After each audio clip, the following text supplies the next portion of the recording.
Hello guys, welcome back to part 5 of the Batwing project. Sorry I didn't get back to you guys sooner, but hey, we still got a couple days of March left, and so the March Madness continues. Anyway, one thing, first things first. Next weekend is the Toledo show, 2014 Toledo show, down in Toledo, Ohio. I had forgot all about it for a while, but I won't be able to make it. I got too much going on here. So whoever's out there, you guys get to the show. Make sure you take lots of pictures for me, okay? Send them to me. So in the meantime, I've been working with the doing piddling a little bit here and there, and I came up with a few things. One, I got this radio program. Had this, or set up, I should say. Wasn't that hard. Once I switched over, found out which plugs to hook into the receiver for the Delta setup, and so once I got it powered up, got them working. Turned out it was reversed, and all I had to do was just switch over reverse one servo, and they work great. So let me show you guys how they work. I don't have them hooked up to the elevons yet, but they are working good. So let me show you these guys. I got it set up. It was real easy. All I had to do was read the instructions, follow them, and sure enough, the setup was easy. But it didn't tell you that you had to reverse one servo. I had to figure it out on my own. But hey, you know what? With the kind of stuff we do, it's not hard. We have the technology. We can do it. So, anyway, let's get this set up for a quick test and show you guys how things have come.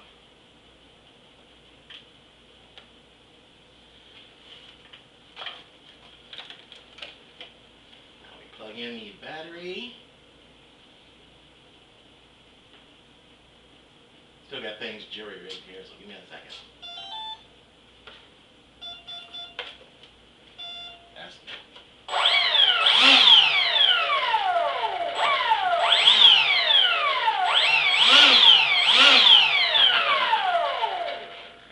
You can see the elevons are set up in Delta configuration. Nice.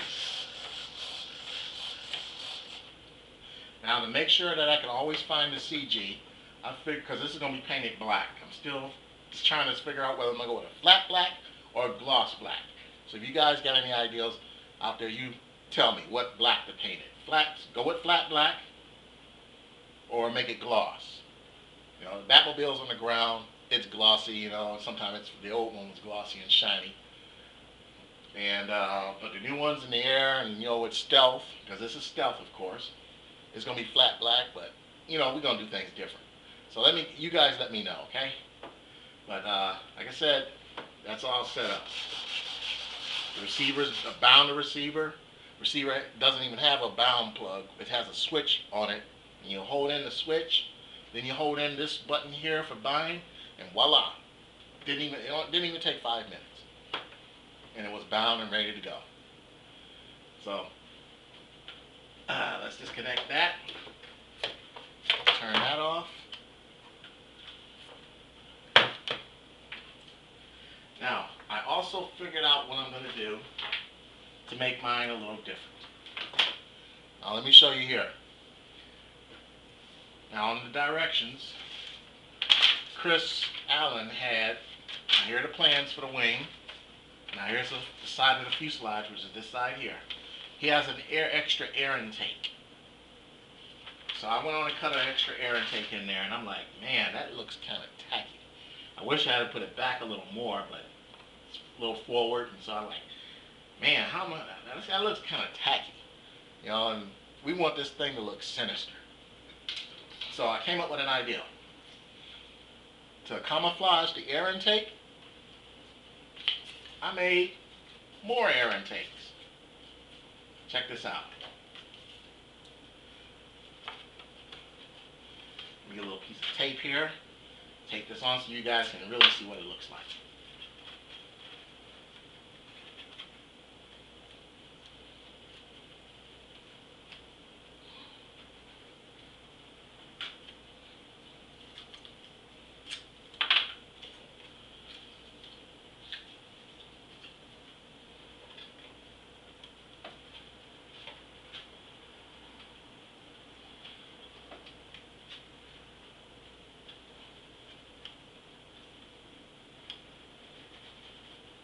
Okay. Now let me bring you. Ah. Now what do you think of that? What do you guys think of that? Instead of just having a gaping hole here, now I got an intake to hide the intake. Looks pretty good, doesn't it? See that from the front? What do you think of that? How you like that, huh? So that's going to make mine look different. Also, I came up with some extra fins. I'm going to take these fins here. I'm going to glue them on the bottom just behind the engine. That's going to be some extra vertical fins. So that'll be nice. They're going to be stick straight down, and it also helped it make it a little different as well. So I'm just having some fun with this thing. And now, one thing I want to do here is show you guys. Now, if ever you come up with this is what happened before. I came up in a pinch because I didn't have any control hinges. I thought I had everything except control hinges. So I made some. You know, if let's see, Bob Moore, B1 Bob, he makes his own control hinges because he has to have them custom. And also, sometimes he makes his own, which come out real nice. Learned a couple tricks from him. And the flight test guys make their own control hinges as well. So that's what I did. I made some control hinges since I didn't have any. And it's real easy. Here, this is all you do. And let me get a couple pieces here and show you.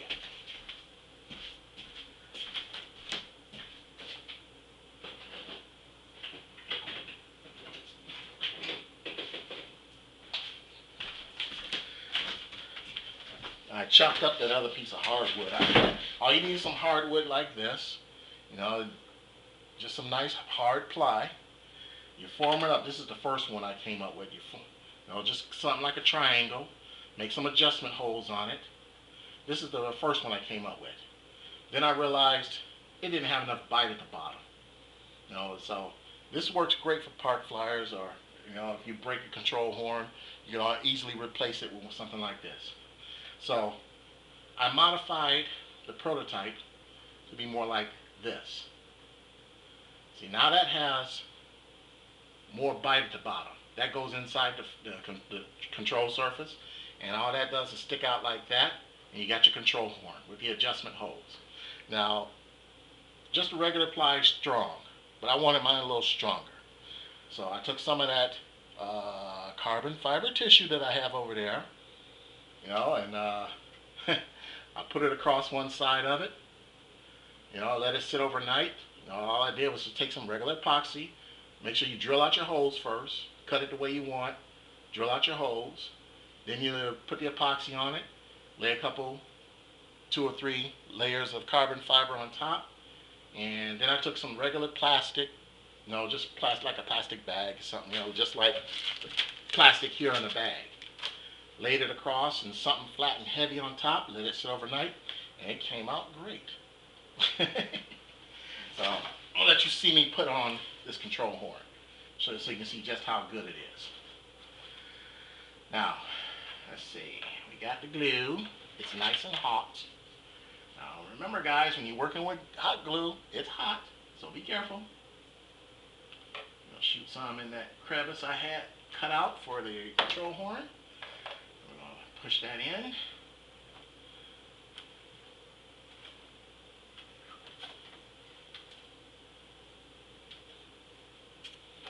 Ooh, yeah, it's hot, all right. Whoa, that felt great.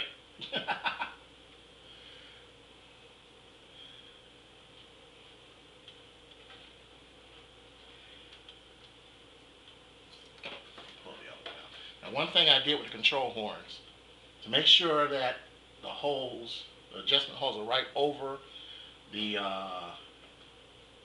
gap, I cut the corner right here out. That way it can, when you put it in, it'll slide and it'll fit right over the gap. As you can see right here. That fits right over the gap. Beautiful. Let's get the other side.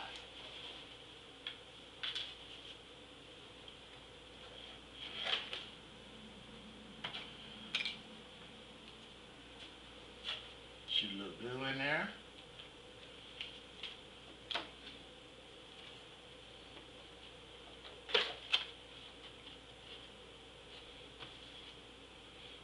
Push it down a bit. Endure the heat.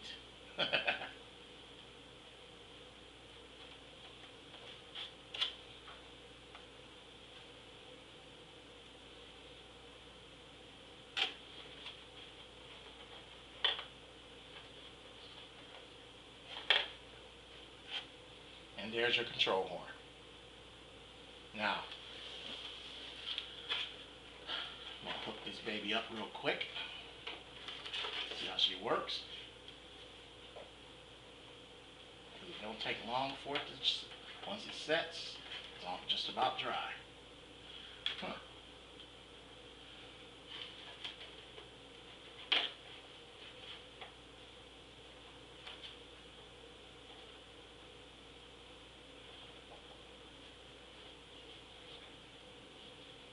I may have made these too little too short. But this is test purpose, so I got plenty. I have plenty. If I have to, I have plenty.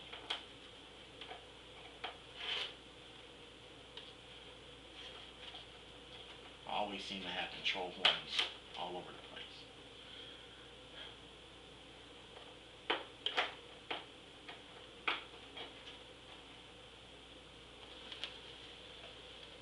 Not control horns, but push rods.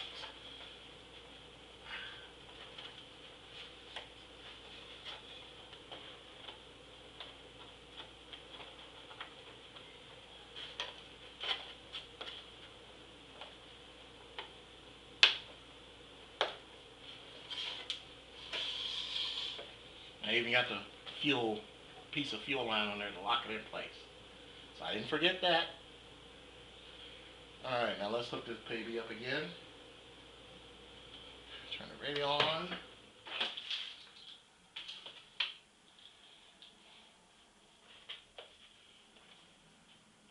Clamp that on.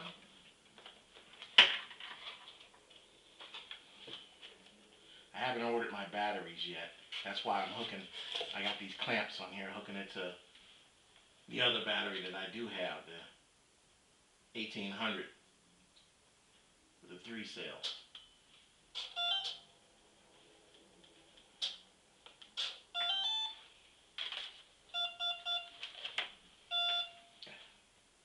Now, see that?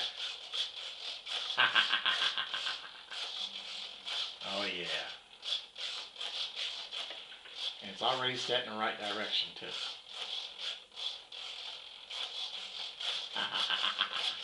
I have breathed life into her. It lives.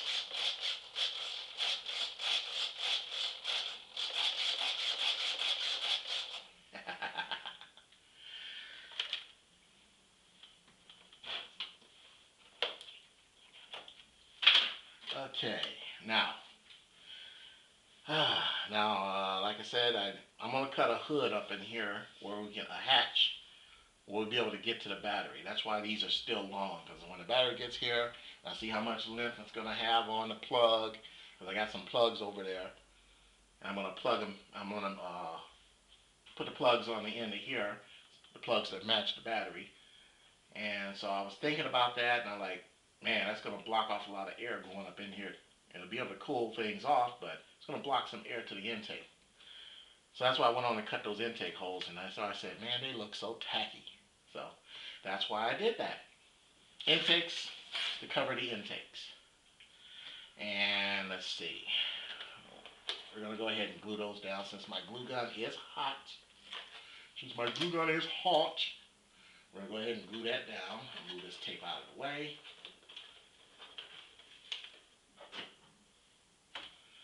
Hey, how's the weather where you are? Would you believe it started snowing Friday afternoon and stopped early Saturday morning. We got about 3 inches out there. And here's the fun part. It's all melting now. It's Sunday and it's all melting. So tomorrow we're supposed to be in the 60s. So that's what's going on here with the wacky weather in Cleveland, Ohio. What's the weather like where you are? That's how much fun we're having. Let's see here. Put that down low a little bit.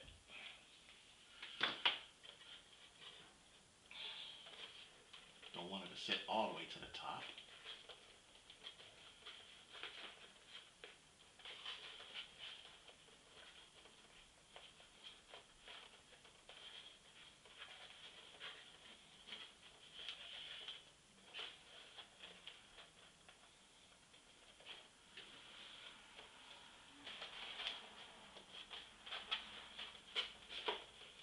I gotta hold that for a moment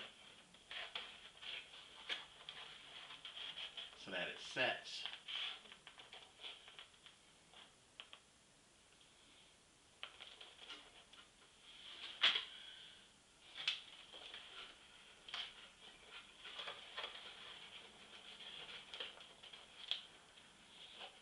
And for some reason it seems to have a mind of its own right now. So I'm gonna have to hold it for a second.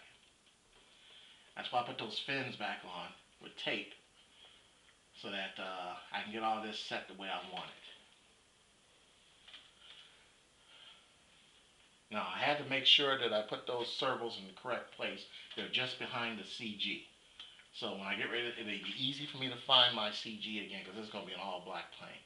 It'll be easy for me to find my CG. I just have to set everything behind, right in front of the servo. That's where the CG is, right in front of the servo.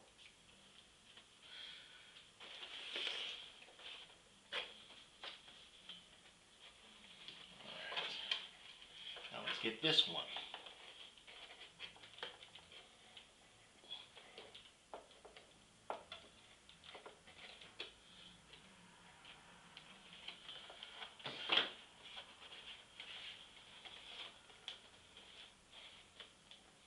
Hold that down for a second.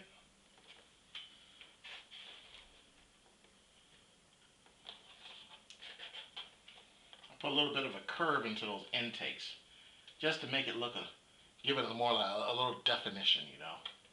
I don't want it to be come straight out because I experimented with it coming straight out and sitting behind the servo, and that just didn't look right. So I went ahead and put some glue in there. So I figured it'd be better if I just put a bend in it. That way give it a little curvature. Yeah. And we don't have to worry about closing on the back half because the air just blows straight through. And the engine will take whatever it needs in through the intake right here. So we're good.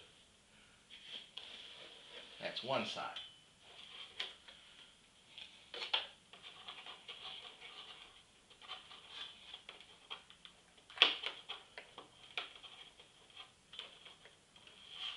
Now let me show you what I mean before I seal this up. Now, let me get up here where I can see it too. Now, there's the intake on that side, the hole. See how tacky that looks? And there's with the intake covering the intake. Makes it look a little better, doesn't it? Now, wouldn't you agree?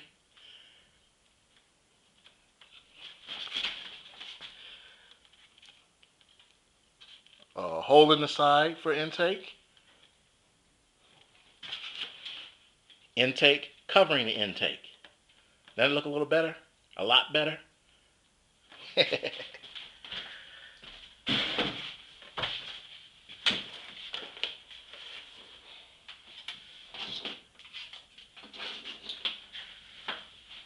Alright.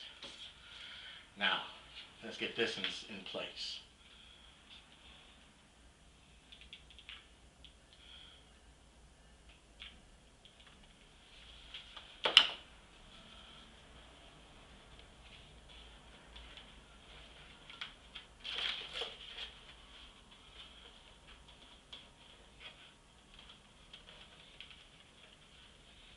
Just sets against the wing.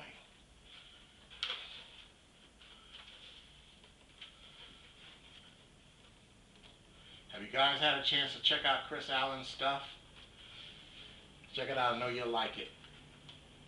He's got some real good stuff. And he's also, in fact, he just made a biplane that with skis, flying it off the snow.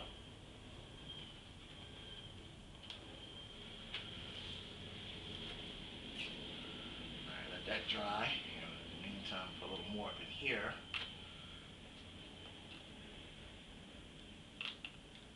Oh, need some more.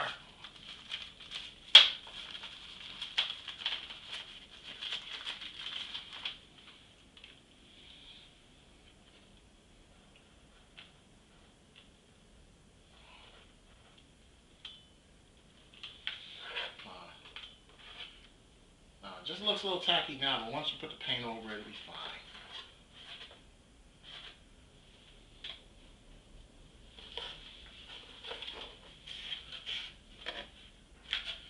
Alright.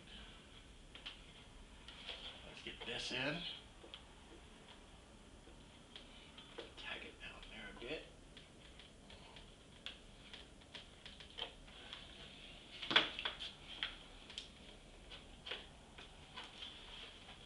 Trying to make sure it matches with the other side.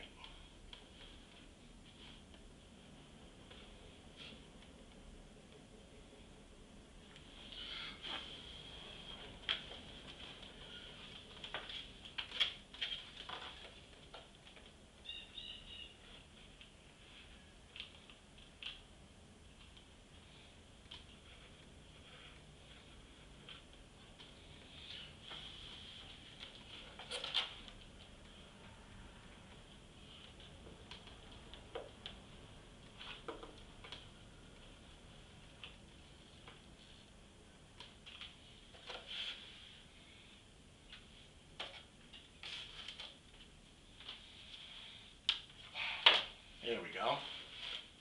How's that look? Like I said, I like to be different. I like mine to stand out. Even if it, like someone told me a long time ago, all ARFs look the same, make yours look different. This isn't an ARF, but I didn't want it to look exactly like Chris's. So, that makes it look really good. And that canopy looks real good too. I think that was from an old Sig Cobra. It's been sitting around my workshop for years. And it works great. So, that gives it kind of a sinister, more sinister-like look. When you say. And like I said, I'm going to put those fins on the bottom. Oh yeah, that's going to look great. That way the bottom isn't so plain. The top side, she looks good. Well, I'm going to cut this short because I don't want another super long video and bore you guys. And then it end up taking me like 5 or 6 hours to upload it. So, we'll go ahead and tack this up. Put some other parts together, and I'll get back with you guys on part 6. Because I'm going to have to change these control rods. I cut them a little too short. So, that's on me. I goofed. But that's okay. I got plenty of control rods. I got plenty. And we can always use this for something else. So, see you guys at part 6, okay? Later.